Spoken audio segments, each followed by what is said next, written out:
And welcome back today for season 2, episode 6 of the Resilience Institute. And today I was lucky enough to have on Hannah Dahl, who is the founder of High Definition Fitness, a females only training center in Canberra. And I thought today I would get on someone who had potentially different opinions and perspectives on things, as you'll see in the podcast. As most of my, or nearly all of my podcasts has been males and testosterone and ranty and ravey and not this feminine approach and thoughts to training and health and fitness. And it was an awesome chat. She has really built her brand up in the community and made a safe space for females to train. And she's had some awesome results and outcomes because of this community-based, hype girl-based scenario where she's only training females. We had a great chat about all things female training, her business, how she brought some of her personal experiences and how she built this business through COVID and it kind of fell into her lap almost, and where she's looking to go with it and some of her strategies and the things she's learned in business, but also then so much on female training, menstrual cycle, some of the classes, technique, her methodologies and everything like that. So it was an awesome chat. It was the longest I've ever had. It was about an hour and 40, which is the longest podcast I've had so far. So, and she even said she can talk to a rock before we started. So, and as you can see, we had a big chat on just about everything. This podcast, it's not only for the girls. Like, this is going to be, all these lessons and principles can be applied to the guys. Obviously, they're going to be differences in some of the ways we train and the goals we have, but some of the underlying approaches and principles and planning and goal setting and stuff and ways of getting into training and sticking to it consistently is going to apply to everyone. So it was a great episode. So enjoy. If you've got any questions for either of us that you want us to answer anything, you can just DM me or send me an email if you've got my email from the website. But other than that, again, solo templates. I'm going to say it every podcast episode I do. If you want to be able to train with high quality training, elite level training at an affordable price, our goal now is to make, and my goal, and now that I've got Mitch on, our goal is to make elite premium level training accessible and affordable to everyone, right? We're uploading all these new different programs on a proper app that is used by the All Blacks and EPL teams and NBA teams. So we are really trying to make it accessible and affordable for everyone. So rather than just ranting about things all the time, actually give a solution to train the way we should and loading and progressions and phases through training with proper exercises and exercise demos. You get access to a community chat to get feedback and ask questions. So if you're interested, I'm going to drop the link again in the show notes. You can buy any program that is 12 weeks and it has 3 phases for $17. That is less than an Uber Eats order. That is coffee and an almond croissant. It is $17 for 12 weeks or 3 months of training. So if you're interested and want to actually take your training to the next level, forget all the foam rolling, the massages, the Googling workouts. It is all there for you in a template on an app for $17. So if you're interested, go and check it out. If you've got any questions, let me know. But otherwise, enjoy the podcast. Hannah, thank you for joining me. No worries, mate. Thanks for having me. I'm keen. And that's the thing is with especially my niche, and this is why I got you on and why I thought it would be cool, is I do have a lot of females that do follow me and want advice and stuff, and I thought it'd be cool to get you on and get a different perspective, because as you would know, my page is very like in your face, ranty, ravey. Yes. And people like that, but it would be good to get a different perspective on the female side of things and how you do stuff, because obviously we've seen how well you're doing with your high definition and that. So do you want to start by telling us a little bit about, obviously you started in the garage of your home, so Yeah. even from the humble beginnings, I love that. what got you into the training to start with, and then kind of where have you gone from there? Thanks, mate. So I am the director of High Definition Fitness down here in Canberra. And yeah, essentially used to PT at just a gym and always kind of felt like I was going to spread my wings at some point. And I was pretty comfortable at the gym where I was at, to be honest. Oh, that was alive. Yeah, I remember you. Yeah, Yeah, pretty alive. good setup. Loved the people. And it wasn't till COVID happened and they closed the gyms. And honestly, I thought, well, fuck, I'm going to be so bored.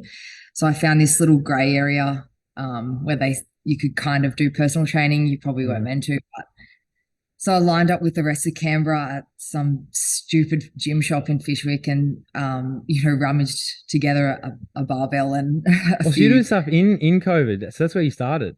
Yeah, dude. Yeah. Ah, had the Yeah. masks on. Yeah, had the mask on. But yeah, a bit of a grey area.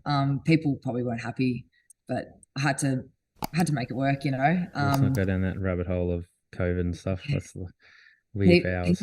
People definitely came for me during that time. Oh, yeah. Found out what I was doing and didn't like it. But yeah, put together a little setup at home in the garage. Nothing, dude, nothing fancy. Like it was pretty average, but I thought I'll bring my OGs over from the gym from Alive, just kept them kind of in a nice maintenance and just chipped away. We weren't doing much. We were just kind of tinkering around, and then COVID finished and everything opened up, and I kind of realized that that was the push that I needed to actually get out of that gym.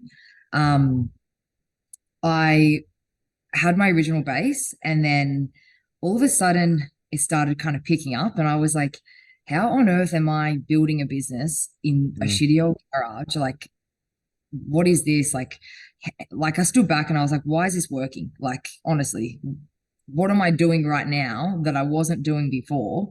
That has made this grow right now? Because it wasn't the setup. We had no flashy equipment, and I all of a sudden, to be honest, I hadn't all of a sudden just excelled in my coaching ability. I was the same coach that I probably was, 6 months prior to a year. Um, and I stood back and I was like, I think it's this intimacy that the girls like, right? So we're in this small garage, two-car garage, and it was just us in there, not loud music. Like I have obviously neighbors that would have blown So up. yeah. Yeah. So, and we were training, like we train hard, but we were just having a chat. And I was like, I think it's working because the girls feel like pretty comfy here. For the first time, I trained some of these ladies for a long time, and they were wearing shorts and they were like Shit. wearing a crop top. And I was like, oh my God, this is so cool Yeah. because it was just at my house, me Mm. and my client. And I And thought that you like were doing one on one at that time, or did you have small groups? I had a few like buddies, like bestie girls that like trained together. But yeah, it was just weird because I was like, is this what they like? Because as I said, it wasn't the setup. I didn't all of a sudden just become some magic trainer. I was the same person. And the business model was never actually for all females. That was never the idea. Um, Oh, okay. But that yeah, also shows that, and as you were saying, like you did this and you're like, why is this picking up? Like it shows like it doesn't matter how good your setup is or what you've got, if it's the right fit for the people, and this is where you build your brand, and we'll talk about that later, but it just yeah, works. It doesn't have to be flashy. It's just like if yeah, people feel comfortable and go, I like this, yeah. that alone will get them all the results. Which I love. And that's been definitely something that I've tried to, no matter how the business grows and where we scale, I want to remember that's kind of the brand identity, and that's kind of where it all Mm, came from, and that like ethos of just like the girls just want to feel comfortable in the gym yeah. and they just want to be helped, and they want to be seen, they want to be heard.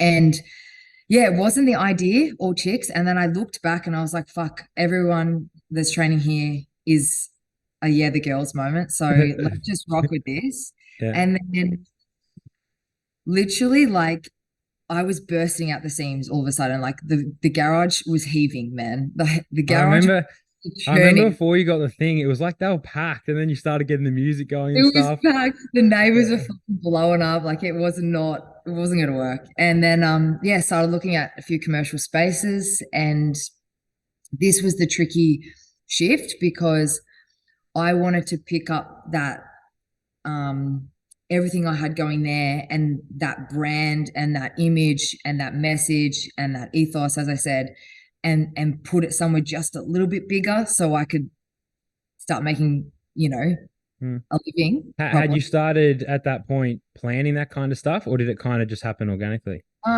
It was always like I don't want to say a dream, but like I always wanted to do it. I Mm. I without being like woo woo, I didn't fall into it, but like I did not see that happening how it happened. Like COVID pushed me to do that, go to a garage, like from the garage, build a business. The good thing was doing that at home, I wasn't paying rent to a gym. Yeah. So I was just paying my mortgage. And so I was saving like a motherfucker. So then I could, Yeah. you know, go and do the business now.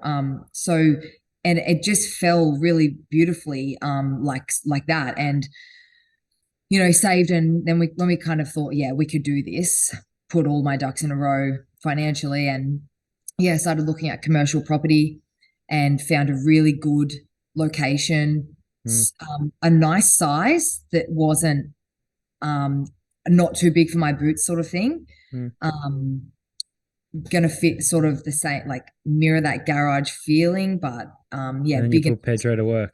You put him on the mate. tools. That was gonna go one of two ways. I It also was a didn't marriage know. tester. No, I also didn't know if the girls, I was really, really careful about that because I was, I'm there. Once I realized that my brand is, yeah, the girls, I was like, okay, well, I need to be careful now because, like, if I go then put Pedro on as a coach, other girls, Yeah, this is a this is a girls thing, that's a like good point. Yeah. that sort of thing. And I'm looking for staff at the moment, and I was having this conversation with a client actually, and she said, "Would you hire a male?" And I said, "Yes, I would," because it it's not now we've established this connection with the girls where like it's not, and don't get me wrong, like I'm not like a yeah the girls like full feminist boys suck, like that's not the energy at all. I actually love that masculine energy. Yeah. Um, I'm actually like quite that masculine energy in my coaching style, and I think that's why Pedro works so well here with the girls. But I also did just wanted to tread carefully because we have lots of different women here with different backgrounds, lots of different ages. We've got girls that are, pretty advanced. We've got some more athletic backgrounds here now. We've got a few rugby girls, um, which is awesome. I recently just started working with a jockey, which is a career highlight for me. A, a jockey. What Yeah, training you do for a she's jockey? Just she's basic strength awesome. stuff. Yeah. Heaps of balance. Mm. But essentially, like there's so many different levels where you just have to be, and that's the problem when you open like a space and you like then you go, okay, we're all female and everyone's welcome, and we'll get into this. When you design that group class, when you've got that group class method, that's where you've got to be really intelligent with your like program design, because Yeah. yes, we'll open everyone and we love that. Like everyone's welcome, everyone come in. But then in that group class, I could have one of those rugby girls who's like off Yeah. season lift, and then I could have one of my older ladies who's coming back from, I don't know, some sort of hamstring injury, or it's her Yeah. first time in the gym. And then I've got my young, like fresh out of schoolies that are just like Yeah. stepping into the gym for a first time. So um, it's this really fine line between like honoring that skill level, opening up to everyone, but then not leaving people behind, if that makes sense. And with you, Um, yeah, and because you were talking about bringing on the male trainers, yeah, maybe if you did that at the start, it might have like stunted it. But now that you've built this community where they know what high def is about and what it is and your values and stuff, it's kind of like this trust thing now. Like you've got this yeah, rapport where they know you're not going to make decisions or bring on people that are going to throw that out of whack. So it's almost like you wouldn't need to worry about that in it to a degree because you've got these trusting people anyway. yeah. I think without sounding, I don't know how to make this not sound wrong, but it does. The girls trust me now. Yeah. So what Well, I what that's I not wrong. Yeah. no, but it's like what I say, they'll go, yeah, yeah, like Yeah. Hannah said that, like we trust her, like, yeah, without being, it's not like I'm the be all and end all, but we've built this so that when we tell the girl, we're trying to teach the girls like how to train, how to rest properly, how to like lift properly. So it all comes back to that. We've built that up. So now if I did hire a male, they'd be like, well, Hannah says it's good. So Have we you trust them found to have you found any pressure on that to evolve yourself as a coach now that, and that's 100%, where, and 100%. that's some people, some coaches take that and run and go, okay, now this is, and obviously you're not like that, but they go, okay, this is where I'm just going to increase this and add this price and add this program and just make a lot of money. Whereas it's like now there's like that pressure to make sure you're upskilling and you're learning. And what have you done to kind of work on that as well? Like, 100%. Like I I will admit when things started popping off back at home and I wasn't ready. I wasn't ready mentally. I wasn't ready, obviously physically. I was in the garage. And then honestly, my coaching I needed work. mm, But I've worked so hard, especially in the last like year and a half.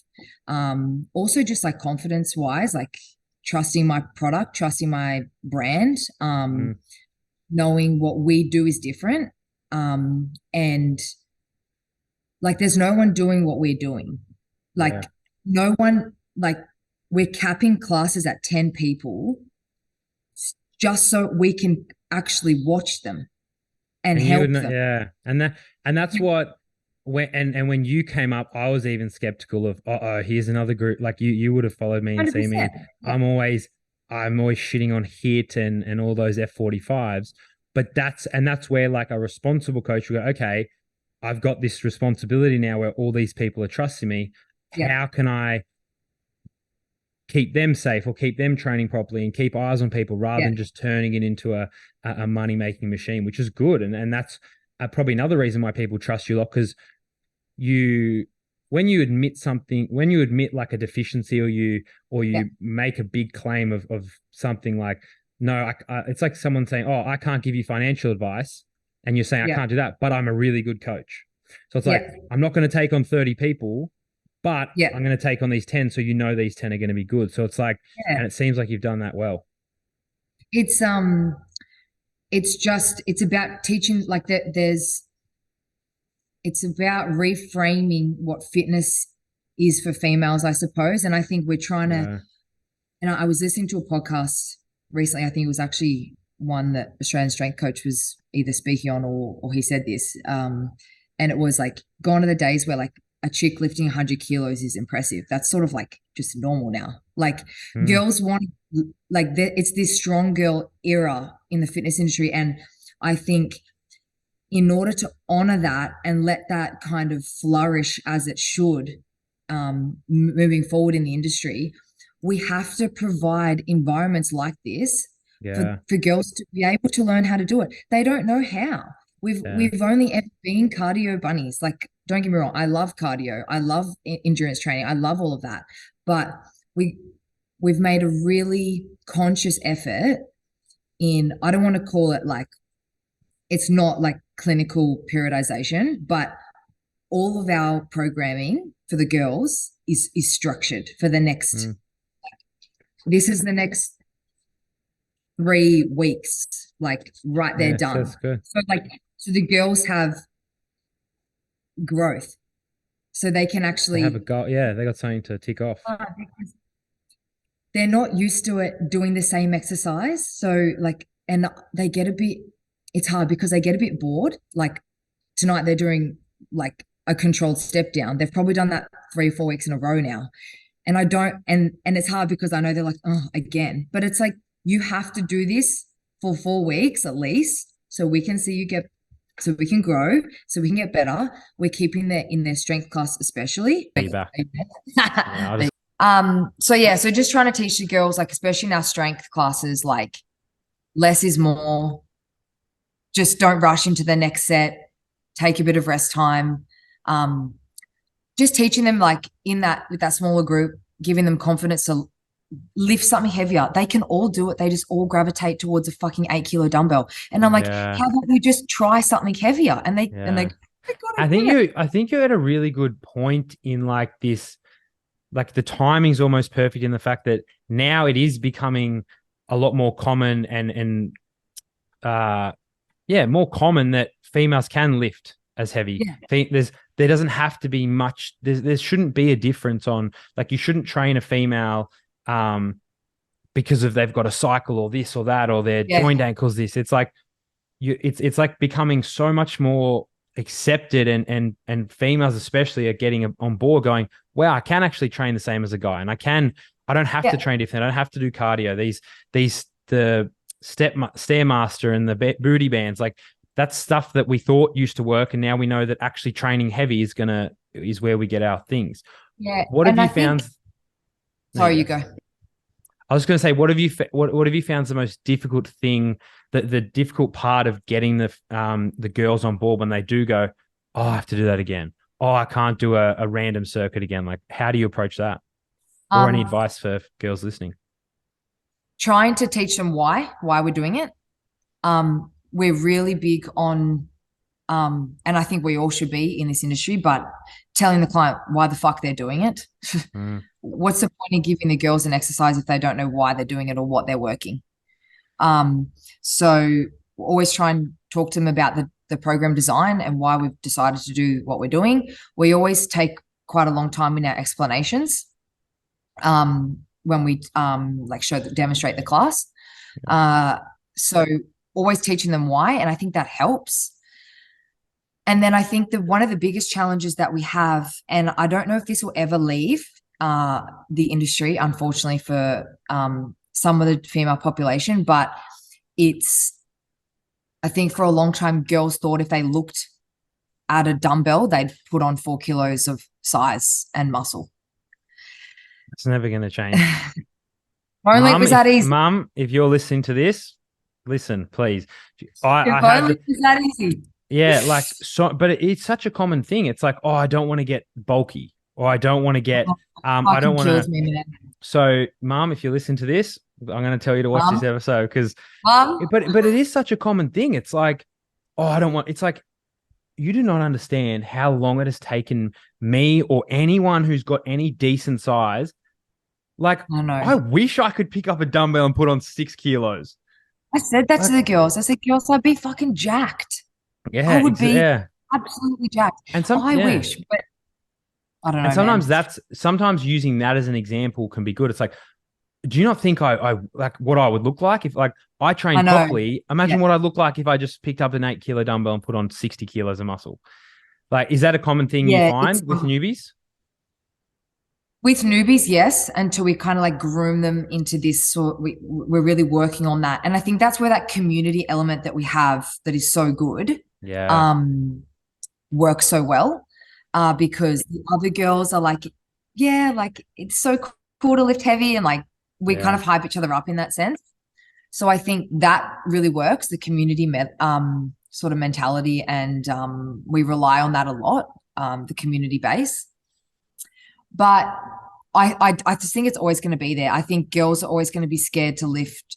Not all, but like there's kind of half and half. You've got the strong girl mentality, and then you've got the people that are always going to be scared and think they're going to put on size. But I also would say, like, something, and going back to our previous point, I think you asked something about scaling the business and opening the gym. And I think something that I've been really conscious about as a coach and trying to better myself and learn, as you asked before, was being a really good face-to-face coach before I put anything online.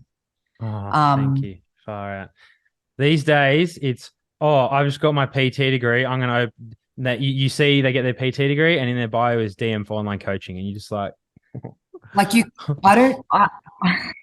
I actually would not have the confidence in selling something online if I did not know that I could do it with somebody in person. Like, I couldn't sleep. Yeah.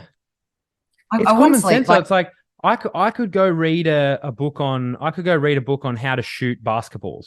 And I could read all the technicalities of the elbow angle and how to use, I could read all that. But if I haven't actually watched someone, taught them, seen how they do it, I've actually tried it and got better at it. How do you talk to someone on the screen? Say, like, the biggest thing that I find makes my job online now so easy is that I've done 99.999% of the exercise I give people, that hundreds of reps of it. So it's like, oh, I think you cut out again. Yeah. Yeah, there you Do are. we have shit internet or what? Yeah, I think you keep freezing. Anyway, I'll cut it out. It's fine. Do I have But shit internet? it doesn't matter. You keep freezing, but it's fine. I'll be able to cut these bits out. But yeah, that's like online is so easy because an RDL, I've done hundreds, nearly thousands of reps of them. A Yeah. squat, a chest press, a bench press. Like I did all these. I've tried powerlifting, I've tried sprinting, I've tried running, I've tried the marathon now. I've tried. Yeah. Once you do all these things, when someone sends you a message and says, "Oh, hey, I'm feeling this at this position," I'm like, "Oh yeah, I've felt that before. Do this, this, and this," and they go, "Oh, what the? How'd you know that?" So Yeah. that's such a good thing, is like getting that face to face first and then going and building Yeah. up the online. It's something that I I was really passionate about that, and I had to learn. I'm a big believer in I've got to do it all once before, as you said, before I teach someone. And that was a big part of a lot of the business like a lot of the business inspiration is drawn from shit that I've done myself. Yeah. So, we just finished up with our bridal program. That was all based on stuff that I did for my wedding. And I only did that half marathon. Yeah, I do enjoy running, but I did it so that in case I have a client that wants to do one, I know how to do it. I learned so much doing it. But yeah, I'm really conscious of the online space. What are you doing for that at the moment? So we've only just started pushing like PT online. So like I've been a PT for 6 years and opened the gym for 2 years now, and only just I've started selling PT online. And that's because I know my product is good now. I'm not saying my product wasn't good before, but like now I know. But you know. Now I know. Yeah. And I can sleep at night knowing what I'm selling is a good quality, product. And I know how to discuss it with somebody online. How the fuck can you talk to a client through a computer if you can't even talk to them on the gym floor? So that's been something that I think has worked because, as you said, like I've honored that journey that I had to go on. And I'm still, working on that, trying to get better, educating from, those, other fitness professionals. But yeah, I think that's something that when we briefly discuss like how we're scaling the business, it's a really fine line for us between, I don't want to use the word greedy, but like my business model is classes cap at 10 people. So what do I do then? Because like I could get greedy essentially and then like chock-a-block this gym, but then I lose that brand identity that I'm so passionate about. So I won't do that, because what we're doing here and the clients we have are so important to us, and they're so loyal, these girls, and that it's quality over quantity for us. I'd probably sooner open a second gym and keep the same method than make this any bigger, which is why I was about to say, maybe it's just you get a bigger gym and you have that. So how many people train 10? Is there one coach to 10? There's one coach to 10. So then it's just like, if you really want to scale, it's like you just get 3 coaches for 30.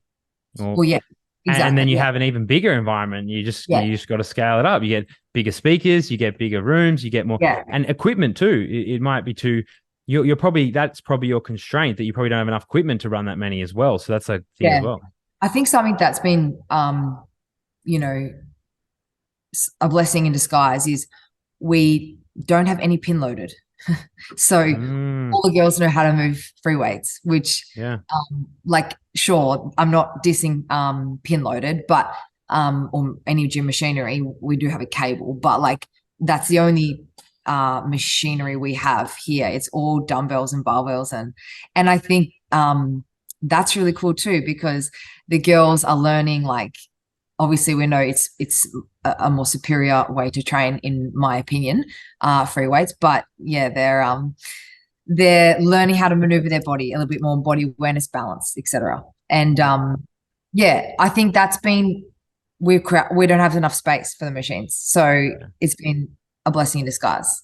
So we're starting a fight over Zoom. We're I'm sorry, starting. I'm sorry, I'm sorry. No, but and that's also another thing is, and that's also why I wanted to get you on as well, because I've had people and I talk to other people who are very similar in my beliefs. Yeah, And if you just have that all the time, you don't think of other ways. And yeah, while yes, there's always like teaching someone how to move their body is really good, and but then it's like you don't have to have machines. You could just, if you want to improve using the barbells and the dumbbells, find ways to add external stability.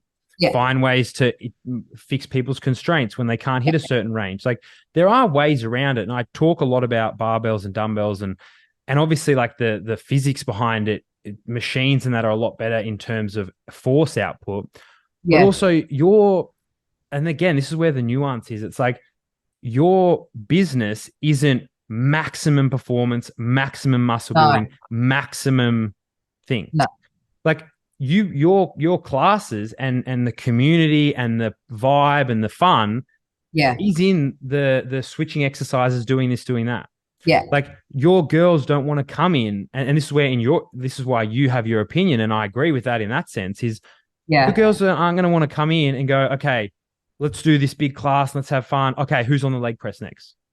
yeah, And this is where I've learned a lot in the last couple of years. There's this principle called analytical versus precision versus significance. yeah, So it's like precision might be the leg press is way better than a squat because you have more stability, more weight, etc. yeah, But the significance is always going to be most important. So it's like this yeah, whole optimal argument. yeah. Yes, the machine's optimal for muscle building and that and force, but is it going to be optimal for your girls who want to come in and be able to move around, have a laugh, and have fun? I think it's also just, as you said, like environmental. And Exactly. when you've got that many, when you've got 10 girls and we're trying to teach them we are trying to teach them like complex movements.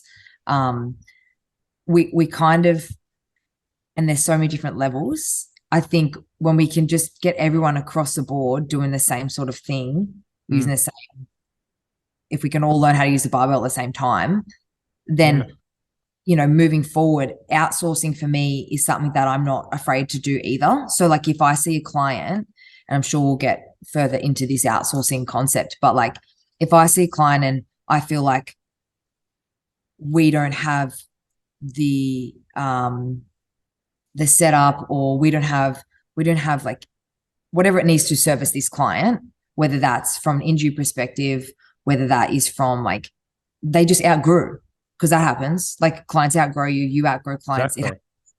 Then like no issue for me to refer on. Like honestly, like it's actually quite a beautiful moment being able to be like, you don't need me. Like you've outgrown me. Like, good, go sis. Like do it. And I think we have this really beautiful model where the girls will do PT and then they can do group class, they can tack it onto their membership as well. They can do both. But then what we see happening, which is a really nice natural progression, is they drop the PT and then they keep the group class because they feel like they can apply those PT methods or personal training methods that they've learned one-on-one. Then they have that confidence to then go into the group of the 10 and move well and move efficiently and effectively. And they go, oh, we did this in PT with Hannah the other day and I need to stand a little bit wider with my toe slightly turned out. I'll do that when I go to the class. So there's this really nice cycle that happens naturally with the girls. You've got your top tiers that do it all. They do PT and they do all the classes and they do everything, and that's great. They just want to do it all, and that will always be. But then you've got those people that do that, and then at the other end of the spectrum, they kind of get to this end, and then if I need to refer to elsewhere, then I will. And I've done that with social media, which I'm sure we'll get into. And something that we push with the girls is we try and bring in external sources so they hear other methods. Like I encourage them to. So like I teach all the 515 classes, and I'll try and encourage them to go to a different. Don't even start me on my schedule. I would try and encourage them to go to another coach's 5:15 because we have two at the same time, Ah, okay. one up, one down. And I'll say, go to the other. I'll often say it's very good to get a second set of eyes on you Mm, from this in these four walls. So that because my coaching method is different to Pedro's, and Pedro's is different to Leah's, and Leah's is different to Erin's, because Erin's almost finished her exercise phys. So she has she's, a bit more clinical like yourself. So and it's very good because we're all in the same, we all share the same values and we run the same, but we all offer that different thing. And I think that's really working with the girls because no one's getting stagnant. yeah. You don't want to, back to what you were saying before, you don't want to try and keep everyone because then you defeat the purpose of, and I've learned it a lot, and some of the mentees I've had is they want to, like, and I learned this personally, you want to try and do everything. But if you're like, okay, so we'll do injury this and then we'll do this and then we'll whatever, you end up going away from what got you to where you are in the first place. You're like, your whole point is to the community and getting girls hyped up and confident to exercise. That's what your purpose is. So if someone outgrows it, it's like the most success you could have. You're like, I transformed this girl who's like was scared to exercise. Now she's like, nah, stuff you. I don't need you. I'm going to go train a gym by myself. Yeah. You should be like, yes. You know what I mean? And I think, of course, if someone stays with me forever, amazing. But like, I think there's not enough of that going on in the industry where if they don't need you anymore, then it's okay. Like, it's a good thing. Like, that should be your aim. Like really. Yeah. Like my aim is like, I tell people, I'd love to have you for many blocks of my online stuff, but my aim is by the end of the first one, you're deciding, do I want to stick around with Hayden or can I go off and do my thing now? Like that should be the goal. So it's good you have that mentality. Yeah, I think I love when the girls are loyal, but I just want to make sure that I'm giving them, at the end of the day, you and me, you and I should say, we have a job, right? We have to service. We're in the service industry. So I think there's too much in this industry without like being blanket, but I think there's a lot of like reliant because it is. Like I think we need to, as I just said, it's a service industry. We have to, we're servicing a client. So we need to do that. We need to do our job. And the thing is, in the fitness industry and as a personal trainer, you are a lot more than just a coach. You become a lot more. A psychologist, nutritionist. Everything. So it's just about giving your client exactly what they need. And what I've also learned over the last, especially year or so, is reframing your expectation for what the client wants. So what I mean by that is not every client wants to fucking work, man. Like some people just want to like move their body and like they're happy. They come in, they get a coffee on the way out and it's amazing. And it's like and if that's what somebody wants, I can service that. But if somebody wants to come in and not speak to me and just wants to be drilled, then I can also. Yeah. So I think it's just, and that's been really refreshing for me as a coach and as I develop, just being like, okay, what does this client want from me? And how can I keep giving them that until such point? And as long as I keep doing X, Y, and Z for this person, I am doing my job. And I just think we are forgetting that we have a job to do. And I think that's been a really big part of why this has been successful, opening the gym, because we're 2 years in now and I feel we have some good roots in the ground now. Yeah. Because we're solid on the why. Why are you coming to this strength class? This is why you're coming to this strength class. We're not lifting the 8 kilo anymore. We're taking an extra rest and we're going to lift something heavier today. Like that's why you're doing it. And this is what muscle and et cetera, et cetera. So, and I think also opening the girls up to, we run workshops. We try to do lots of community stuff. So like next week, for instance, we've got like a local physio from around the corner coming in. He does like an annual chat to the girls last year we did one on overtraining, which was like pretty prominent for, you know, I suppose we'll also get to this, but like a lot of the female mentality of like more is more. Not even females, everyone. Well, yeah, there you go. Everyone. So that was really helpful. The girls got a lot out of that. So yeah, we like to do that. He's coming in next week and we're doing one on just a bit of mobility. But yeah, so I guess it's just trying to also show the girls that there's more than just training. There's other parts you've got to think about, looking after your recovery and stuff like that.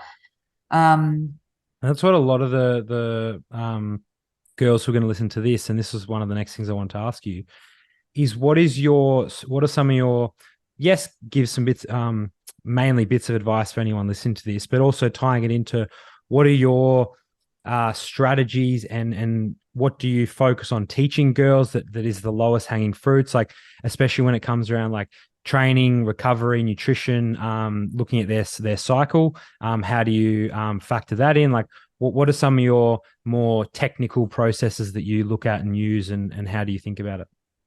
So when the girls first start and they become like a group class member, always encourage them to do less. Like less is going to be more when they first start.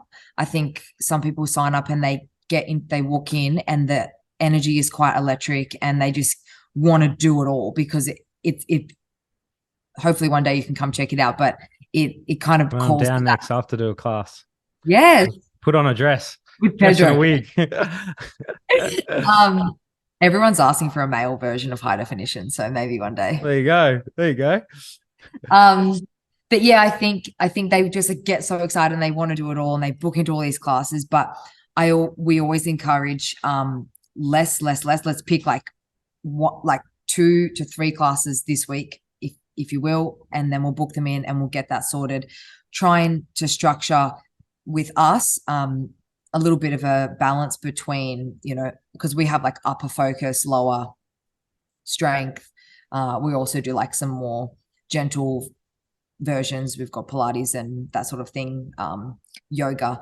So you know, that could be advice for anyone, not just members of a gym, trying to just kind of like structure less as you build up. I think one of the things I learned about my running and why I got injured initially was doing too much too soon. Too much too soon, too fast. Yeah, it's just a recipe for disaster, really. So I try and tell the girls maybe do like an upper, a lower, and then if you can jump onto like a yoga class for your first week, get a feel.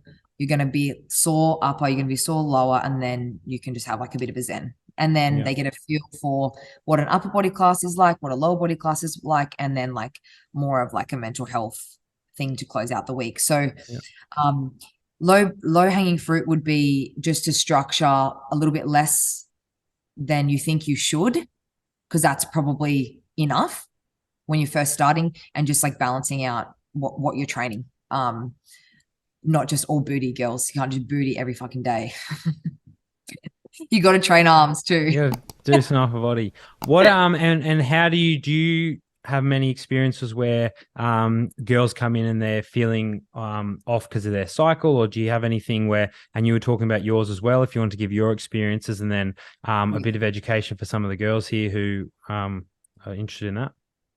Yeah, honestly, this might be an unpopular opinion, but I think people focus way too much on the cycle. I have gyms like, I don't know, since we're in school or whatever, and this is my experience, I've never changed anything based on my period. Yeah. So if I feel shit, I just don't go as hard and I don't lift as heavy, or I don't run as far and I just decrease my load and volume. That's all I do. But I would do that if I was on my period or not. So today I was feeling like pretty average. So I didn't push it. I just like went lighter and like did a little bit less. I only trained for 30 minutes. That was enough for me today. But I didn't do that because I'm on my period. I think we're getting caught up, and this is, you know, this whole like feminine movement in the industry is so amazing. But I think there's like a few things that we're getting caught up in, and I think this is one of them. And someone's probably going to disagree with that. But that's my, like, I just keep training. No, that's a really good way to put it. And when I've had female clients, I literally, and this is one of the things you may do naturally, is I just say, does it affect you? Yeah. Most of them say, no, yeah, when I do it, and they'll already intuitively know. Yeah. Some may go, oh yeah, I noticed that at this stage I get really tender and sore. So that's where you might be able to make an individual consideration, say, and that's where a female needs to become her own scientist. Yeah. Note down, and this is for the girls there as well. It's like, note down, at this time I tend to feel like this, or I get a bit bloated. Not only for the changes in the training, but it's a guilt thing too. Yeah. Because it's like, oh, I thing. feel shit, I'm being lazy. It's like, it almost just gives you that, no, like I thank the lucky stars I'm a guy, because we deal with one thing that is consistent 24/7. Yeah. We're testosterone, we just go, go, go.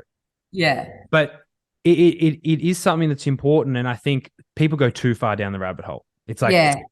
they go too technical. But if you can jot it down and go, okay, I know at this time, blah, blah, Yes. blah, that roughly, if you can at least track your cycle and know, it's like, oh, okay, I'm feeling crap because of that. I don't need to feel guilty. I have to deal with this. So Yeah. I can run less, do less, and not have that guilt behind it. Or Yeah. it's like this push-pull. It's like, when I am feeling bad, I just pull back a bit, and maybe this is what I do. And then when I'm feeling really good and I've got heaps of energy, and this is when I go for my PEDs. This is when I eat in more of a deficit. So there are those kind of things, but Precisely, you are right. It is very, oh, here's this day 7, you got to do this. It's like, oh no, not a Yeah. fucking chance. I think there's lots of merit, and I think people should do this, male, female, whatever you are. Like, I think regardless, everyone should be keeping a training log. So, maybe that's my advice for the girls listening. As you said, yes, keep a log about your period, but just keep a training log about your training. everything. Okay, everything. Yeah. Like, I have like a pretty hectic old-fashioned notebook where I just I'd write about the session. Like, there was a little while where I was actually writing my sessions down in a book, because it was this habitual sort of practice, if you will, and it felt really good. But I'll always, obviously, I note down my sort of hormonal changes, but with any performance, I think, whether you're a beginner, whether you're just starting in the gym, I think it's really important to keep a training log, and especially if you're going to a group class, even if that's wherever you're living or whatever you're doing.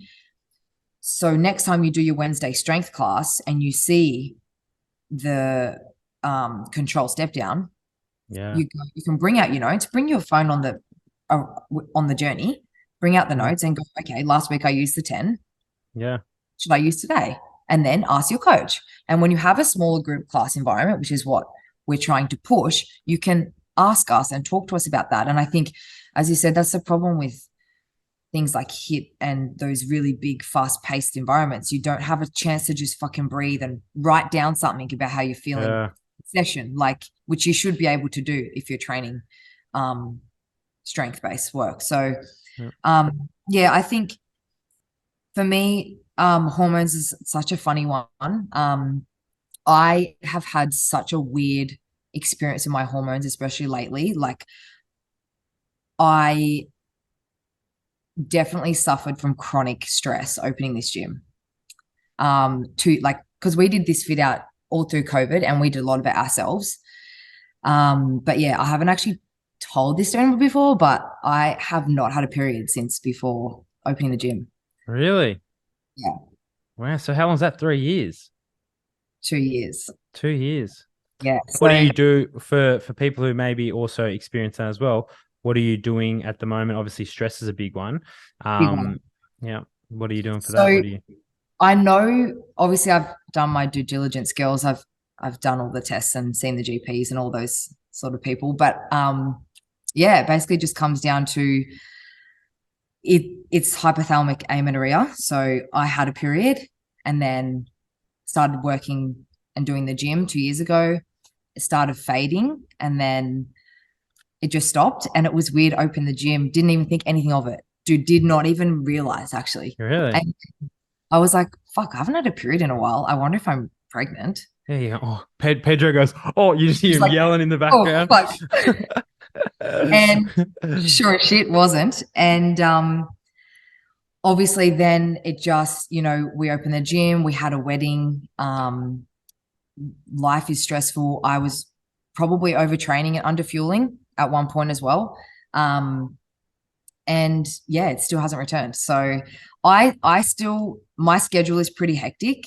And I'm working on, managing that. But yeah, look, it's a challenge. Some days I don't think about it, and then other days I just feel like a complete failure, to be honest, Yeah. because it's something that I want to happen. But I'm working on a little bit more of the nutrition side of things now to try and get things back. I mean, running a fucking half marathon doesn't help, but Well, so yeah, that's and about that's all for the girls listening. That's all it is. It's when you like the whole nature of a female is to have a baby. So yeah. the bodies, and I talk about this all the time. The brain, and the body are so much smarter than us. Oh, You think you're making decisions. You think no. Your brain is like, shut up. I don't care. And when you are stressed, not eating, training lots, you don't have enough calories, etc., your brain's like, far out, man. Like far out, woman, for the girls here, it's like if I was to have a kid now, I'm not going to be able to do this. I do not yeah. have the ability to sustain this and be healthy, and it's a risk Yeah. of dying. So the Yeah. brain's like, see a period, don't worry about it. Yeah. But that is also comforting in the fact you can go, wait a minute. So my brain's doing it for this reason. Yeah. And you can talk about what your GP and thing have suggested. But it's like, if I eat better, train less, make my body healthier, don't stress, and then my body goes, okay, wow, I'm feeling good now. And obviously it's not always that simple, but And I think the thing is, Hayden, it's also this, and I'm sure we'll kind of get into this now, but there's this ongoing pressure on people in our industry, male and female, to look a certain way, to be a certain way, to do a certain amount. And I think we, people that want to be the best in their field, no matter what industry you're in, I think there's some level of perfectionism in people like yours and ours brain, if you will. There's some sort of, I don't know what it is that makes us tick, but I know sure as shit, like you don't get to do great things, what you're doing, opening the gym, training this many girls, like having this community. That comes at a cost. It comes at a price. And yeah, I've passed go. I've passed my game of money, but yeah, I think it all comes at a cost. And social media is a massive one. That was a huge, as you would know, brings a lot of stress to people's lives in this industry. Knowing what's the right content, too much of the right or the wrong stuff is, whatever that. So I think I've realized that I might not look stressed and come off as stressed and even feel stressed, but my insides and my baseline, I'm like a functioning stress addict. Like, have you heard of the frog in water analogy? No, enlighten It's me. like if you put a frog in warm water, or if you put a frog in boiling water, it'll jump out straight away. Yeah. But if you put a frog in cold water and you heat it up slowly, it doesn't notice the change in temperatures because they're so small until it gets too hot and they die. Nice. So it's Yeah, like that. the best thing I tell my is you do not know how bad you feel until you feel good again, or vice versa. Yes. If you're Yeah. always living like this, Yeah. like even for me, I had a period where I didn't have a period, but I had a time slot Bad choice of words. Yeah. where I was trying to do the website and everything. And in the moment, I didn't know. I was like, oh, I feel good. But then you finish it and you relax and like I started seeing the psych to like be more productive and all this stuff Yeah. is you go, holy shit. Like what was I How do doing before? like And that? what I was talking to my psych yesterday about it is we think about when we were 30, let's say 100 years ago. Yeah, How many really hot, beautiful women would the average female see each day? yeah. One, max, two. You open your phone today and you scroll Oh, Instagram for 10 minutes, and your feed will give you 100 to 200 gorgeous models with big bums, big boobs, slim yeah, waists, whatever. So it's this conditioning of, oh, I'm always, even for me, I yeah, know I'm half decent size and strength, but yeah. 2 seconds I look at someone on steroids or who's Oh, massive, boys, yeah, men struggle and as I well. and my brain goes, wait a minute, I'm skinny. Boom. Okay. Yeah. So, and it's that self-awareness, and this is probably something you talk about with your girls, is you do look good. You are Yeah. fit. Like, it's these very unrealistic things, but at the same time, you're right. If you like a model who wants to look that way, there has to be sacrifices. Yeah. You can't It's have cocktails and almond croissants and ice mochas and be a model. yeah. And that's And you can't open a gym and run a business without being stressed. It's just it goes hand in hand. And you know, there's just when do you draw the line? I yeah, suppose is the question here, because we've just established that those are the sacrifices, and there was always gonna be. But when do you stop? How? And I guess that brings it back to that outsourcing and knowing when to get help. This year we engaged a marketing team for our social media. One of the best decisions I've ever made. But mm, if you'd asked me 2 years ago when I opened this gym, I would have four, 5 staff running classes, which is what I have now. No, not a fucking chance, man. I would not have I was like, no way. No one's touching my girls. They're my yeah, girls. This is how I do it. No way, no way, no way. And now I'm like, please help me. I yeah. need help. And that's such a big switch. I'm doing the same now. I got a marketer, I got a video editor, I've got a coach Okay. now. Like, and it's like, ah, But like, also there's so much merit in like also us like getting a coach like to train yeah, I us. had one for the marathon. It's like Yeah, I would like someone to train me for once, please. yeah. Because like, and I don't know what you're probably the same. It's like if you're spending all day telling people what to do, entering data, typing things, assessing things, the last thing you want to do is go to your gym and go, oh, what do I have to do now? It's like I talk to the girls about this and I'm like, it's like a chef. I don't think they're going home and Nah, cooking. nah, Nah, nah, uh-uh. they're not. Like we're all the same. We're all Well, the it's like, same. yeah, talking about chefs, probably a tangent, but I'll stand by this. No sandwich tastes as good as one that's made for you. Oh, easy. It's like uh, you make someone else makes you a sandwich. This is the best thing ever. You get the Yeah. ingredients, you go and buy them, or you make it. You're like, this is shit. So it's like sometimes it's not. It is nicer to have someone do it, and you appreciate a lot more. So getting coaches to do that, or getting marketers, and it's also like you can provide a better service doing that too. Yeah. Oh, well, that helps us learn. And like as I was saying before, like trying to like learn and I think find your people, like find people that inspire you, like, you know, follow people on Instagram that make you feel good. That I know everyone says that, but it's true. Like even for me, it's not actually about like people's like aesthetics necessarily. It's actually like the knowledge they're putting out. So like we follow like fitness people, right?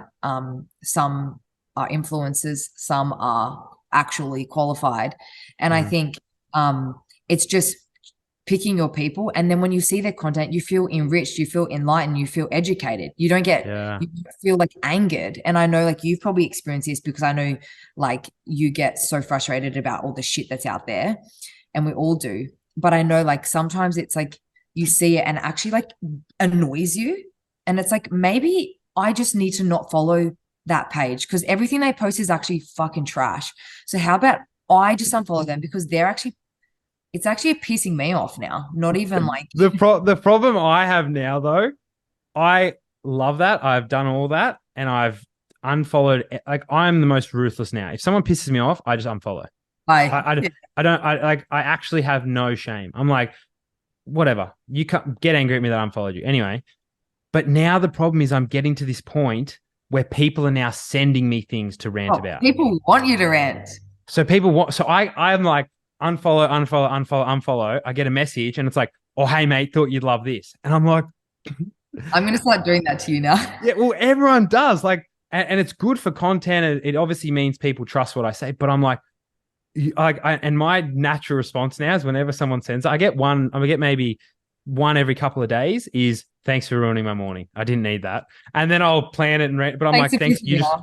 Thanks for pissing me off. Thanks for, because like, but it is like, that's a part of it's part of my job is that's what people like about me. But it's also Yeah. like, sometimes you can't get away from it. And I'm like, Oh, please 100%. stop sending me that person. Just leave me alone. Yeah. I have feelings. Literally. And so with your social media stuff now, what are you looking to do there? Like, you said you got on a marketer. What's your plans with that? So I think like our brand is like super playful, very inclusive. Like as I said before, we have lots of different like women of different ages, which and different fitness levels, which we encourage that everyone is welcome. So I think like our platform is very sort of like diverse in that sense. We'll do like a few recipes for like different sort of clientele, and then we'll try and do a workout on like how to use wrist wraps for maybe like someone that's lifting in that heavier area. Yep. And so trying to kind of cover a few different bases. Honestly though, like I'm not trying to be some sort of fitness influencer. Like all I'm trying to do is keep this business where it is and keep going up. I'm Yep. not trying to be an influencer. I'm trying to get our company on the map, essentially. I'm not trying to come up with the next, I don't know, booty program. I'm just trying to keep my company up there. I want to portray a good social media image. I think we all do. I think there's no right or wrong, but just trying to kind of cover all bases. I think something which I don't know if it's actually quite hard to do, but something we are trying to do is, and hopefully people respect this, is trying to make high definition fitness not Hannah Dahl or Hannah Orlando as I am now. But I think what I'm really trying to do with my team, my marketing team, is differentiate myself, my person, from this gym, because I am not the gym. The gym is its own thing, and people. What's been so great is, yes, maybe initially high definition fitness was me, but this space is its own like amazing little monster now. Like it doesn't need my name on the wall. It is its own little thing. So I think there's a lot of merit in that, because that allows us to grow without my presence necessarily. Because I tried to do it all and be at every class and coach everyone, and it just can't happen. There's only one of me. So yeah, I think that's the way that we're going to be able to expand, grow, scale the business without trying to stretch myself personally too thin. Yeah. And then obviously grow our online presence and online coaching with that as high definition, not as you can train online with me. It's like you can train online with high definition. So that's kind of how we would scale without sort of overcrowding the space and losing that identity that we're really passionate about. Because yeah, I really do think there's no one doing what we're doing here. And I think, and I can say that with confidence now. And I'm proud of that. How do you feel about, because that's something I've gone through recently. How do you feel about taking yourself out of it and putting people in and making it high definition rather than Hannah? It's really hard. It's really hard. You've got to trust people a lot, and staffing is hard because, you know, as I said before, we've all got our own methods.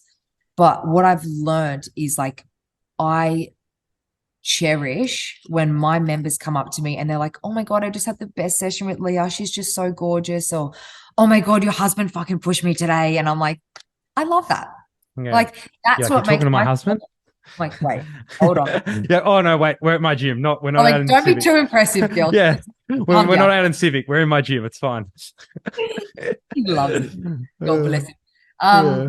Yeah, so it's just about like that. That's actually making me feel actually better about the business because I'm like, they're actually I'm not the leader, but like I've kind of led them to this, and they're all following that same like method, Yeah. but just in their own style. And it's really hard initially, and you've got to trust. But I think it's also about obviously getting the right people, hiring Yeah. the right staff. That's what it comes down to. Which it is hard to find the right people, especially in a little town like Canberra. I'm about to say, yeah, in this day and age of cereal box PT degrees that people do and go, oh, yeah, I'll coach. And then you're like, oh. Well, I think the problem is as well, Hayden, everyone wants to just be an online coach now. No one wants to pull a Saturday with gym floor or, no, I used to fucking finish at 8 o'clock every night. Like, yeah, I used to PT all day till the night and then Saturday till lunchtime. I said to the girls recently, I've only just gotten this luxury of finishing at 6:30. That's only just happening now. Like, and that's still not what, that's still the late. goal is, yeah. You know what I mean? So it's like no one wants to pull the shit hours anymore. But also what I've come to realize is I need to also calm the fuck down because it's also my business and not like, no one's gonna do it for you. Care like you. You know what I mean? But and that's the thing. But also like you're saying, like we go back to you have to be smart about it too. Like it's like, yes, I want to do as much as I can and build the business, but again, you can only give as much as you've got. So if you're chronically stressed, you're overworked, you're tired, you may be able to do it for a year or two, but then you're going to burn out and then you end up, that's where it goes to shit. So it's like, and separating that, it's like, you've got to have a family one day. You're going to have to chill out a bit. You're going to have to, and it's like, you can be, now that you've done the hard work of the face-to-face and put the hours in and the programs work, that everyone's happy. It's like, okay, well now I've built this little machine. It's like that's why I made the Pain Codex model of rehab. It's like, you're not paying. And that's why I asked you, is because I had a lot of guilt around it. I was like, people are going to pay and they're going to be like, oh, I get to see Hayden, but now it's not Hayden. Like, it's like, I've just recently brought on Mitch. He was one of my mentees. And it's like, oh, but it's like, no, I've got this person on because he's like a mini me. He's like, yeah, exactly. Because he's bought into your model and your project essentially. He's literally a mini me. Like, exactly. It was weird. It's amazing. Yeah. It's like, and that's why I haven't had any problems with hiring yet, because I haven't had to. They just kind of happened. He was just like there. I was like, you want to join me? He's like, yep. But once you get that and you have the right person and they got the same, like Mitch pretty much understands everything now of what I want to do with this, and he's just off doing it. Oh, it's the best. Like, and I think you just need that team around you that kind of speaks your language. And I have been, my girls are amazing. Like, I've had nothing great experiences with my staff today. And but I can just appreciate sort of the journey that it takes to get them there. And you've also got to, groom them to that point. And you guys fell in with your colleague, as you were saying. But I think when you're bringing someone in that maybe has not heard, like we brought in Erin, who was like, we hadn't heard, like, it was complete. She didn't know us. We didn't know her. And we just had to trust each other to buy into the product. And she did, for like they do. When you respect them and let them have their space and let them have their coaching methods and give them the floor as they deserve it as qualified professionals, when they see you respect them, like I'm big on that. Like I respect my girls as they respect me, because like, what is this boss? Like what? Everyone's the same. Yeah. When I first hired Mitch, I said to him, I was like, I'm not your boss. I was like technicality, yes, but I was like, I want you to live the same life I do. Yeah. If you do this and do that, I don't care. Just tell me how much, tell me whatever you've done. Perfect. Get this done. Whatever. Yeah. Yeah. And I got that from like a study. Or not a study. There was this thing I read, and it was like, the top highest performing like accounting firms, management, money, whatever, they're Yeah. all fueled by getting people to do things based on if they don't do it, they get in trouble. So it's Yeah. like a negative reinforcement. And people will do that to in the short term, but that's where they burn out. There's dissatisfaction. They go away. They're like, fuck, I hate this place. If Yeah. you give people positive enforcement and stuff, it's like, this is all I want you to do. But hey, if you do this, this, and this, great, I'll give you a bit extra. Or hey, if you Yeah. do this video and it does this, like with my editor, I'm like, if it gets this many, I'll give you this extra bonus or whatever. Yeah. We do that People are same. much more incentivized by like a bonus and actually being, it's so common sense though. It's like I know. treating Sounds like it's someone one in one, properly. but Yeah. I don't think it is. Like, I think, I think we're giving some people too much credit there because that's not how it rolls. Like, I know people that have worked in other places and the shit that I had one of my friends, he just quit a place. He said he was like, it was average to work at, but they had all these stupid KPIs and stuff that he had to hit. He missed one by like 1%. And they're like, look, we'll give you a leeway on this anyway. He said the final straw was when they got a really serious email, and it was a company wide email. There's about 10 EPs or something. And he said it was the final straw, and they go, like, urgent reminder, all staff, this big clinical email. And it goes, the problem we've noticed is there's excess Mentos consumption. what? And he went, I'm fucking out of here. So they I'm got in talking. trouble for having I'm too out. many Mentos as staff. And Oh, apparently they do have a really high turnover, and it's Mentos. the patterns you see. Mentos too. But it's like some people just don't get it. They're like, oh no, I'm going to save 10 cents by not letting them have more Mentos. And it's like, What the fuck? when I open a place, hopefully I open a place up here just mainly for content, but also private stuff, is Yeah. I want to get a coffee machine. I want to put food and protein shakes and Oh, meals and say, yeah. mate, if you're hungry, have a meal. If you want Yeah. a coffee, like Yeah. it's not only common sense as being a human and just making good space, but if I'm helping them, they're like, fuck, I love this place. Like I want to help Hayden. Yeah. And it's just like excess Mentos. It's like, mate, I'll give you the money for it. If I was working there, this is why I can't work for someone, because I'd be a smartass. But Yeah. I'll tell you how many I ate. Send me the bill. Take it off my salary. Literally. I think once you find, and I think that's been such a big thing for us, like, and 2 years in, which is so weird that we opened 2 years ago, but yeah, I think it's just given the girls this platform to kind of find their groove. And, we say to them, like, if you want to do like an Instagram, like we'll support you doing that, like Leah at High Definition, like if she wants to, like she can do that sort of thing. So, we're really, something I'm really big on is not clipping their wings. Like I want them to, like I said, we're big on like personal development. So, we're looking at doing a course as a team, and, we're going to cover the cost for the girls so that they can kind of keep educating themselves, and whether that's, they can sort of do their own research on what course that is. So I think that's something that I really want to implement as, leading the team and being a good, someone they can look up to, I suppose. Like I want us to do it together, and, I want them to know that I'm still learning, and we're all doing it together. I'm always learning. Every single day I learn something, every single fucking day. But I try.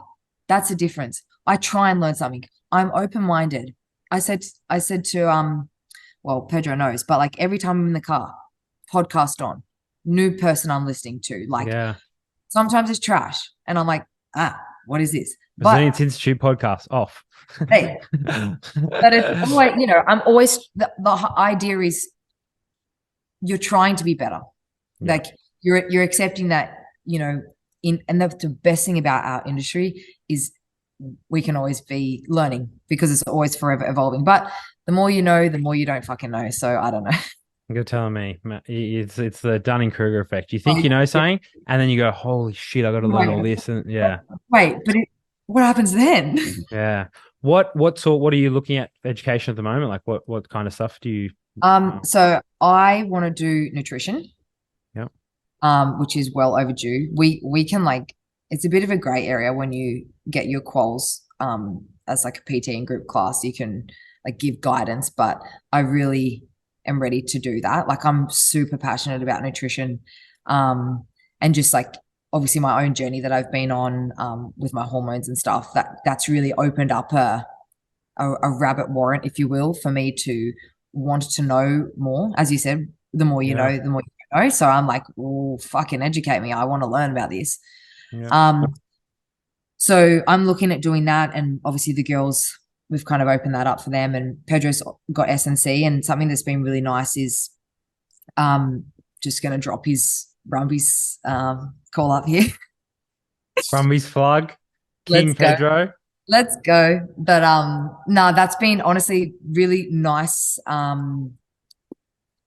diversity in the group classes, because he's added that element of like more like performance stuff, which the girls are like, we have a class now called HD Hybrid.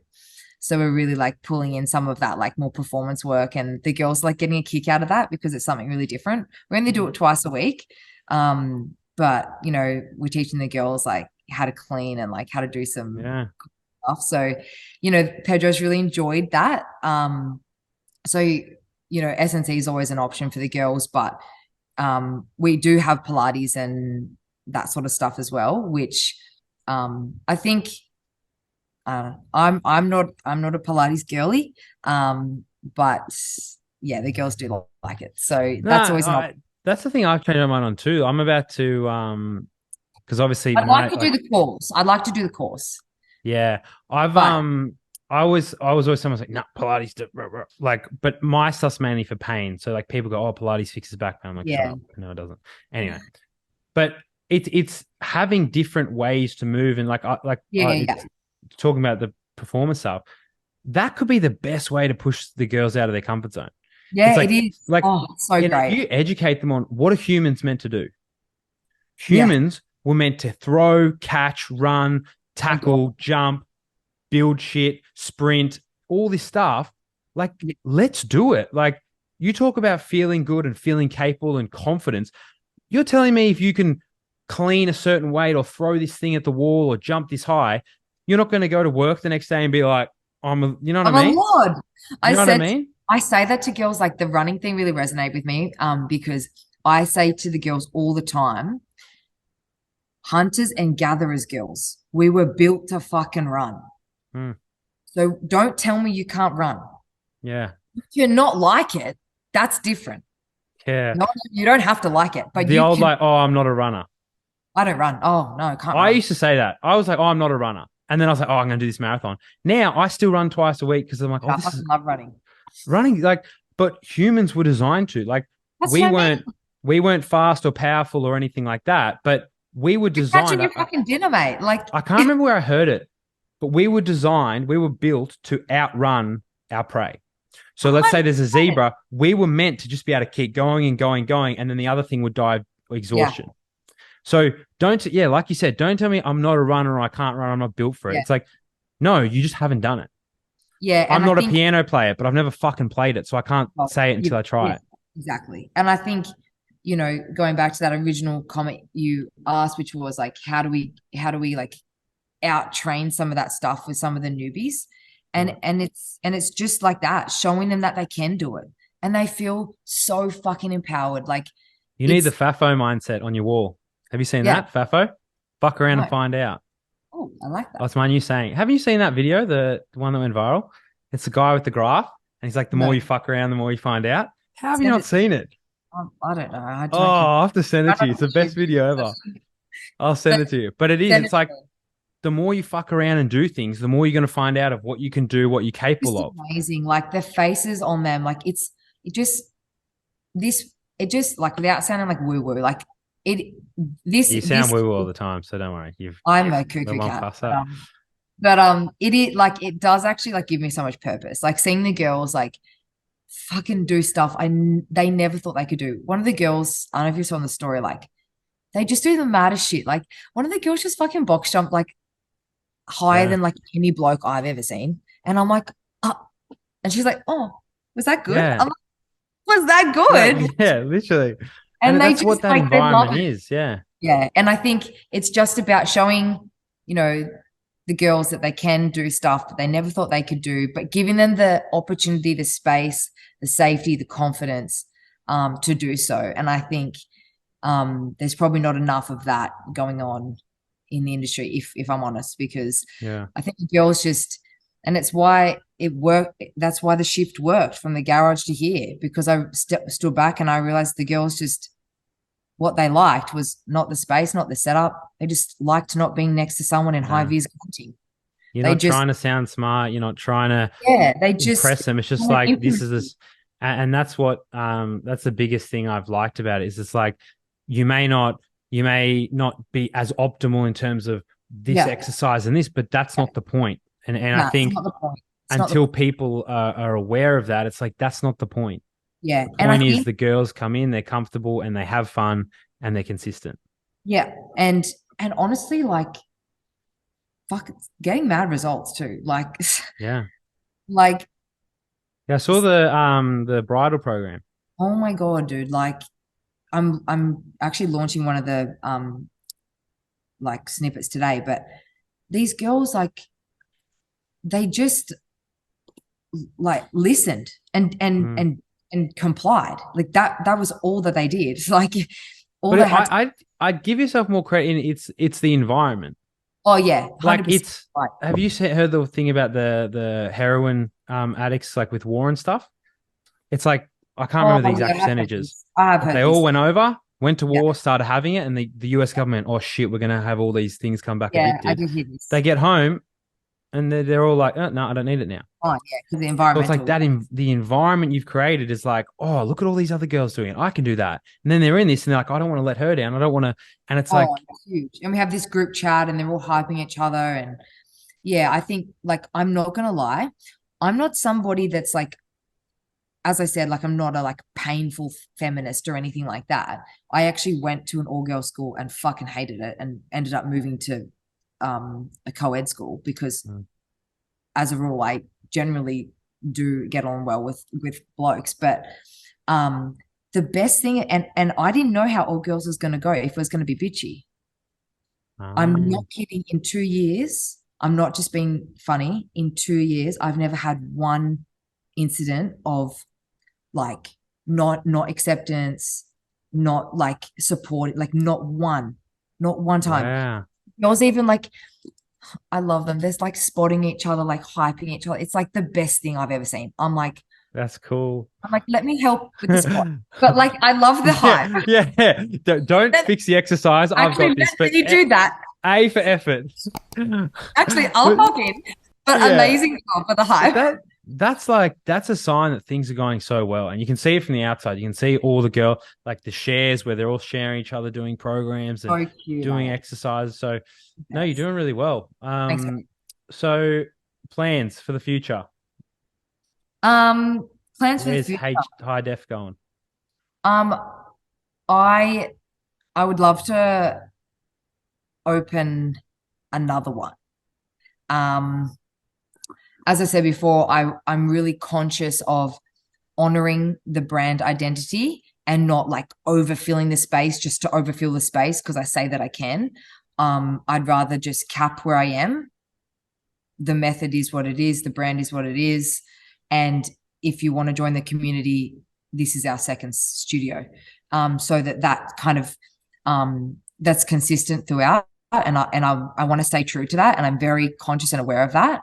No matter how the business scales and how large, that is going to stay true. And I'll swear by that. So I don't know. I would love to open a second one. A lot of girls would love one north side. If you're not a Canberran, people that live side do not like coming to the south side, even though dark it's side. Yeah. But maybe one day that, or I don't know, maybe interstate. But keep pushing the online platform now that I'm, bettering that product and I'm really confident in the product. I think pushing a little bit more online for me now, personally, at where I am at, it's going to allow me to like kind of pull back a little bit and still be involved and work with people, but less face to face because I'm still pulling some big hours. And I guess just I just want to keep learning. I just want to keep getting better. Like, to be honest, I'm really proud of how much I've grown as not only a trainer but also like a business owner. I've learned like a lot I wouldn't even about. say business owner. You like, and a lot of people go, "Oh, I need to grow my business skills," but people never have business problems. It's always personal problems. Well, exactly, yeah. So, It's you know, always like, yeah, it's developing your personal skills and your discipline, your consistency, your learning, your all these things. That is, you grow as a person, and then the yeah, business takes off. 100%. And just like as you said, just knowing what's my limit. Like when have I done too much that I stop becoming the best version of myself to show up for the girls and that sort of thing. But yeah, just keep kind of keep the girls interested. That's something I'm also really conscious of. Keep them educated. Um, and just Pedro and I, and I should also name drop Pedro in here before we finish at some point because I couldn't do any of this without him. Like Mm.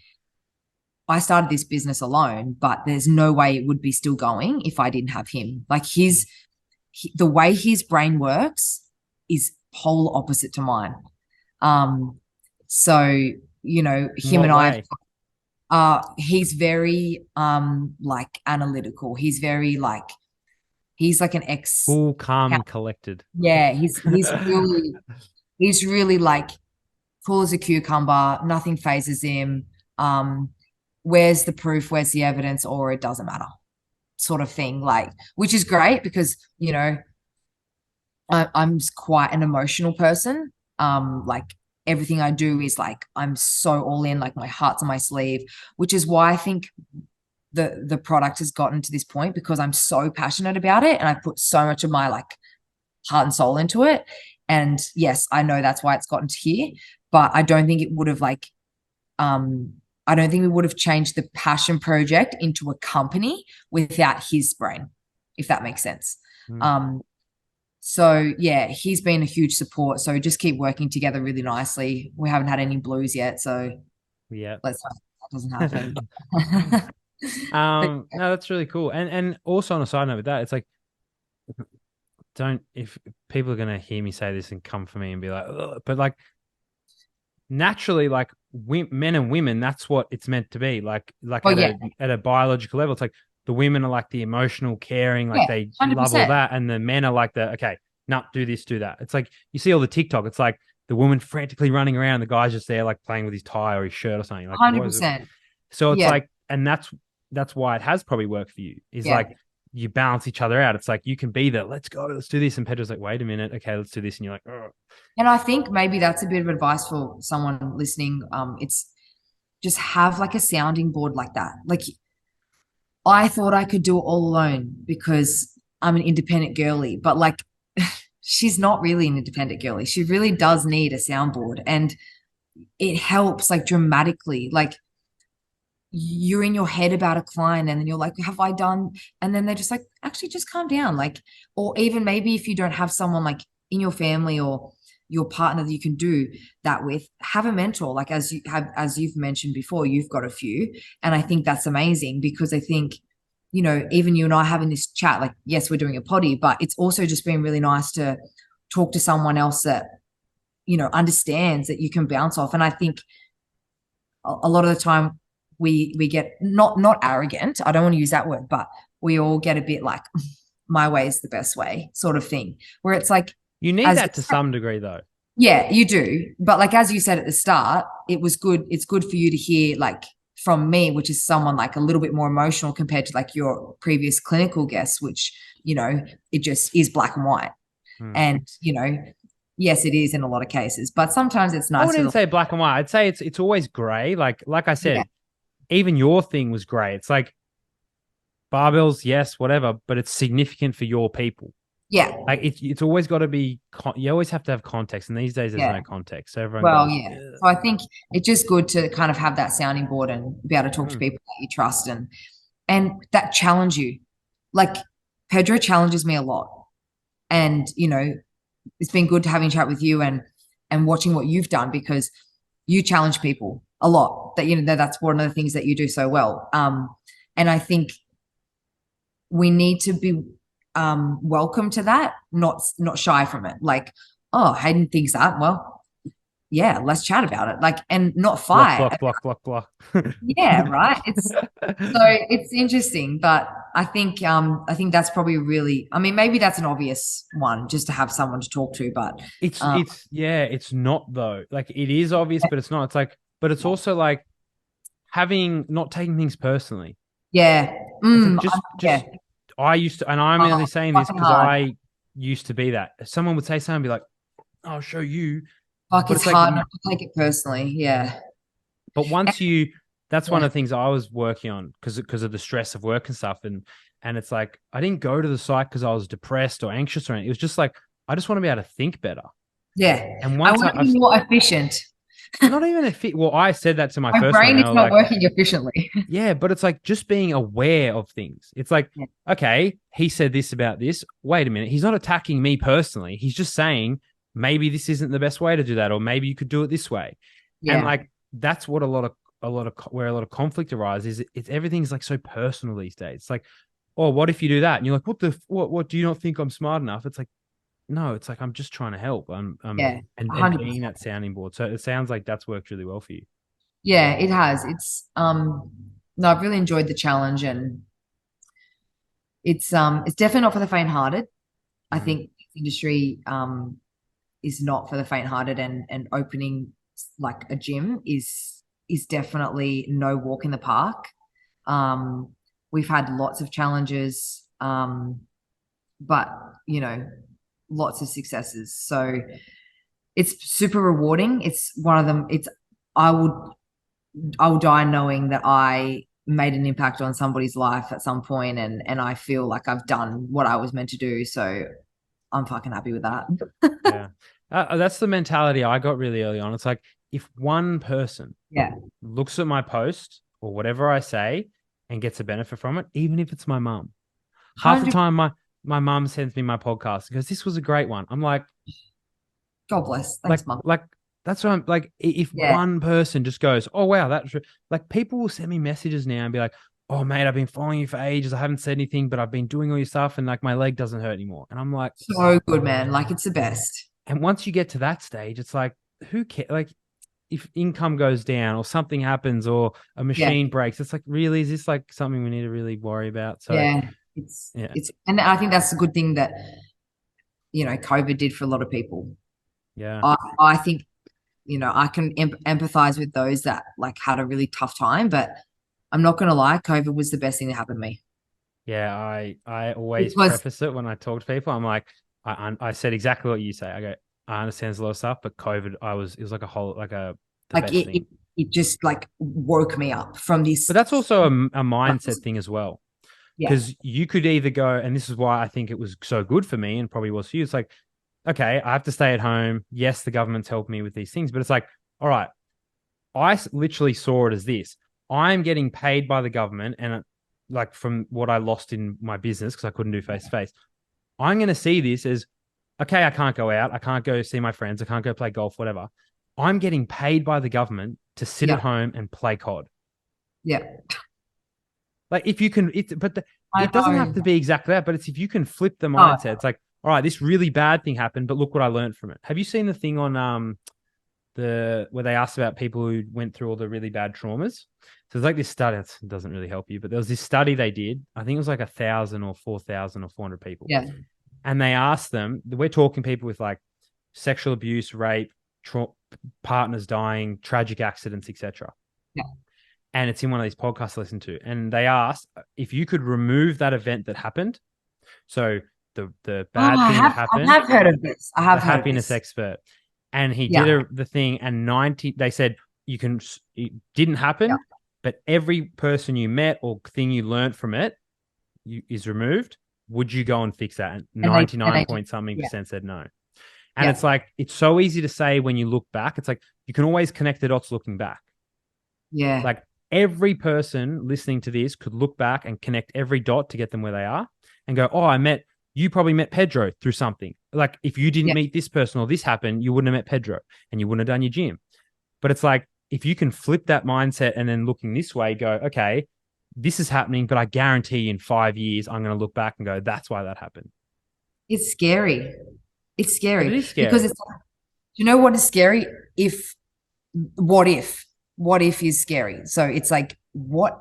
So I have like a bit of like, I have like a bit of anxiety, and I look at, what if I didn't do that in my garage? I wouldn't be here. And I'm like, oh my God, that would be so crazy. And I actually look at it in reverse and I'm like, why am I Yeah. thinking about that, Hannah? It did happen and you did do it. So be Yeah. okay. But so sometimes I'm like, I'm so grateful that I did that what if. So then I try and flip it. And as you said, going into the future, it's like, well, you never know what's coming next. So it's got to be, without being anxiety riddling. It's like it does go both ways. But I often think like, what if I did not take that plunge and just go, fuck it, I'll open up in the garage. That's so Mm. rogue. And I thought no one would come. And Half the shit is the half the good things that happen when people just went, fuck it. Like I was like, fuck it. I'm going to like go move out and go to the gym and train it myself. And then here I am you now. just So have it's to like, go, you just gotta have to, you gotta have a crack. And I think it's hard because everyone's going to judge you regardless. Like, I remember sitting on my bed doing the first high definition Instagram post, and I stared at it for, probably at least 3 hours. And I was like, nah, nah, nah. And it was a fucking logo. It wasn't anything. It was a yeah. fucking logo that I was posting. And I was so worried about what people were going to think. Mm. And if I didn't do that, what the fuck would I be doing? Like, I'd be kicking myself. Everything that's happened is just because I just went for it.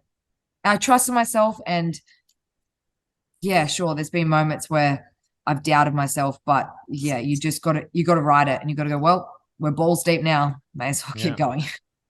And that's, yeah. And you pretty much couldn't sum it up any better. It's like, yeah, you have to have some sort of doubt as well. It's like, if you didn't, then you're just this idiot that posts things and you become that toxic Precisely. influencer. And I think that anxiety, they always say that that is a little bit helpful in some instances with that, It means you care. It means yeah, like you do a speech. It's like you want to do well, or you go and talk. You go on to talk to someone. It's like you want to like them. Or it's like, and yeah. it's just such basic things of flipping those mindsets that I've personally learned that I think the world needs a lot more of. So The world last, needs more people like you and me. I'm kidding. well, we can try. So last tips before we ask where people can find you. Top Mm. three. Oh, we won't ask the ACL cross bracing protocol unless you did your study No. last night. But I was laughing. I showed Pedro. He was like, okay. he starts Good studying. He's luck. like, okay, we gotta He's do like, it. okay. Yeah. Top, let's say 3 or 4 or 5, whatever tips for a girl listening here who is maybe potentially doubting herself or scared to train or scared of what people think in the gym. Give us the final send off on what they can do and a bit of encouragement or advice that you've found helps. Okay. Good question. And a hard one to answer because you can go about this a few different ways. But what I would do is I would find a space that you feel comfortable in. Like, I know that sounds really broad, but if that is a club lime, or if that is I don't know, a Flames, or an elite physique, I don't know, whatever your gym is, right? If that's your place, go there first. Don't walk in and do your first session. Like, go to the space first. Make sure you know where you're going. Make sure you have seen the reception area. Make sure you've talked to someone. Make sure you've made contact with someone. Make sure somebody at the gym knows your name.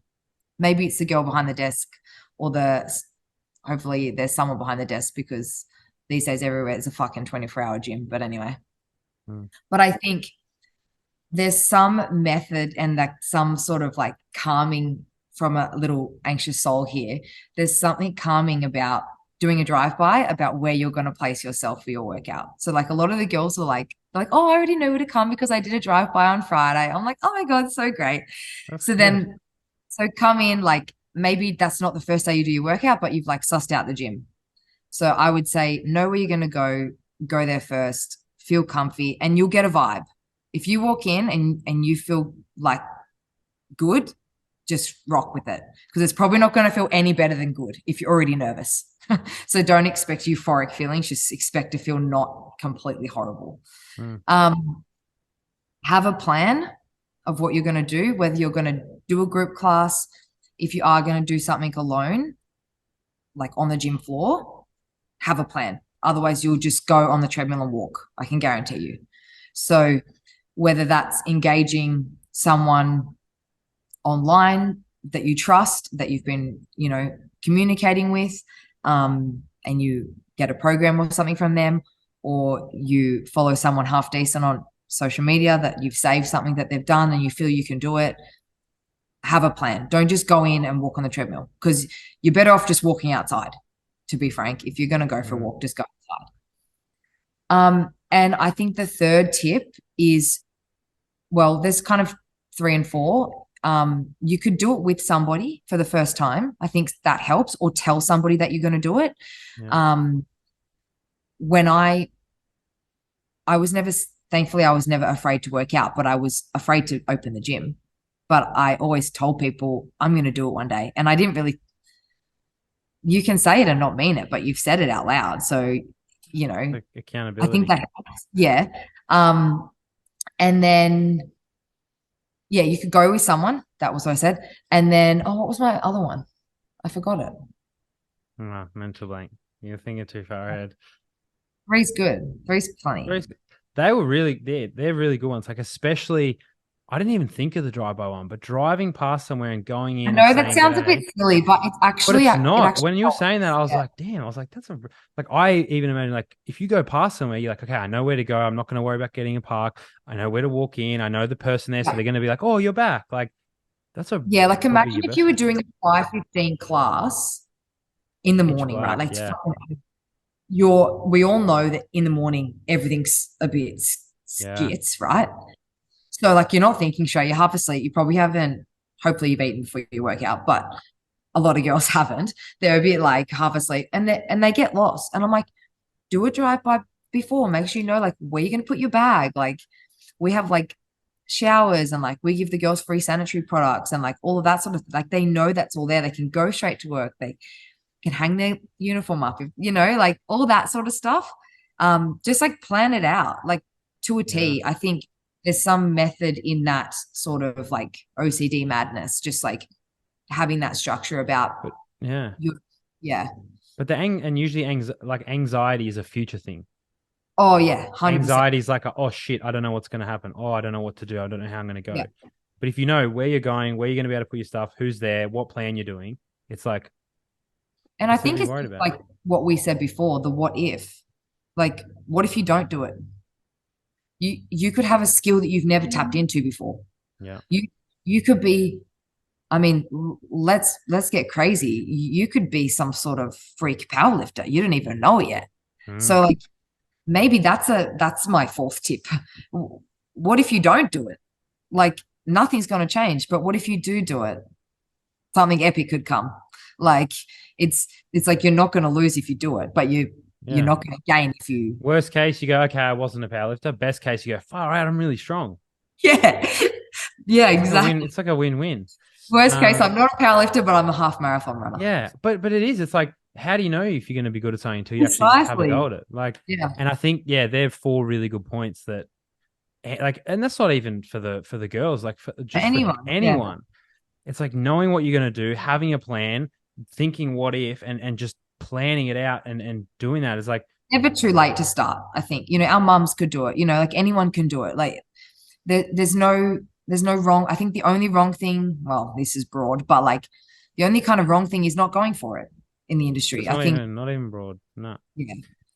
No, they're really good. I think they're going to be really helpful. I think a lot of the stuff you've said today is going to be really helpful for those girls who are either unsure or maybe doubting themselves or think maybe, oh, I'm going to get bulky or whatever we've talked about today. It's probably a lot of good points, and mostly girls will probably listen to this, but a lot of guys will too. And all these, apart from probably the menstrual cycle, all these things apply. Like, and even still with that, it's like, if you feel shit, listen to your body, don't train as hard. And like on that, like, I guess something that I've found is like I haven't admitted that before about my period because I'm gonna not gonna lie, I felt embarrassed about it before because I feel as a woman it's something that I See, want to I don't do. even I think this is a me thing as a guy. I Hmm. wouldn't even, when you said it, I was like, oh, okay, well, that's like shit. I Like, what are you know, doing for it? I was like, but I guess what I hope your listeners can get from that is maybe if there's one girl that is in the same boat, like she's like, fuck, I'm not alone because, that condition is actually really yeah, fucking common. And a lot of girls that are on the pill are probably actually suffering from hypothalamic amenorrhea, but they don't even know it because they're on the pill and the pill is masking the whole thing. mm, So I think, that's a whole nother rabbit warrant, maybe for another potty. But mm, I think, as you said, hopefully that can help somebody because I personally was a bit embarrassed about that. And I don't know why. Like it's it's not something to be embarrassed about. But if I was, can you imagine exactly. somebody else? So I think it's just about, yeah, being open and being willing to talk to people that listen and know that exercise professionals struggle with real life things as well. Yeah, that's why I Right. posted me going to the psych and that. Like, and Yeah, that's awesome. I love that. I'm gonna try and get him on the potty and talk about it too, because it's like That'd be so cool. well, we're trying to organize it, but it's like you it's all normal. Like you don't Oh, have like I wasn't depressed or anxious or anything like that. You don't have to, like, I just wanted to show, like, you may look at me on social media going bah, bah, ranting, raving, posting all this stuff, but it's like I still have things I want to improve on in the back end as well, and I still, 100%. and it's like trying to normalize, like, even just like, that's what I'm saying with your not having your period. To me, I'm like, again, I'm very analytical. I'm like, Yeah. what's there to be embarrassed about? I'm like, You're so and clinical. obviously, like, you'd have your reasons, but I'm like, okay, you didn't have your period. What are people going to go? Ooh, she doesn't have it. Like, I know. just trying to normalize that. It's like, Yeah, and that's nothing against you. It's like you should just be able to say these things. 100%. But I Oh think, yeah, and I think that's a good thing that, this platform's allowed me to maybe be a bit more open because you're very open on your platform, but, I'm not as personal on Instagram. But, this has been great because it's given me maybe an opportunity for people to, resonate with me a little bit more on that level. But, yeah.